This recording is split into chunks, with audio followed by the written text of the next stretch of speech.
Ауырсынуды басатын дәрілер қалай жұмыс істейді? Олар губка сияқты әрекет етіп, ауырсынуды сіңіреді. Жоқ, бізге бір нәрсе зақым келдіретін кезде, мысалы, ине ұшы немесе қарындаш, ноцицепторлар деп аталатын арнайы жасушалар миға сигналдар жібереді. Миға бұл сигналдар ауырсыну ретінде қабылданады.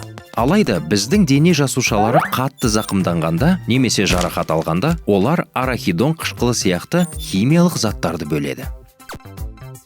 Арахидон қышқылы COX1 және COX2 деп аталатын ферменттерге тамаша үйлесіп, простагландин мен басқа да қосылыстарды түзеді. Бұл қосылыстар ноцицепторлардың сезімталдығын арттырады. Нәтижесінде ауырсыну күшейе түседі. Ең көп таралған ауырсынуды басатын дәрілер аспирин және ибупрофен. Бұл дәрілер COX1 және COX2 ферменттеріне қосылып, оларды бөгеп, арахидон қышқылының оларға қосылуына жол бермейді. Нәтижесінде простагландин өндірілмейді, ал ноцицепторлардың сезімталдығы төмендейді.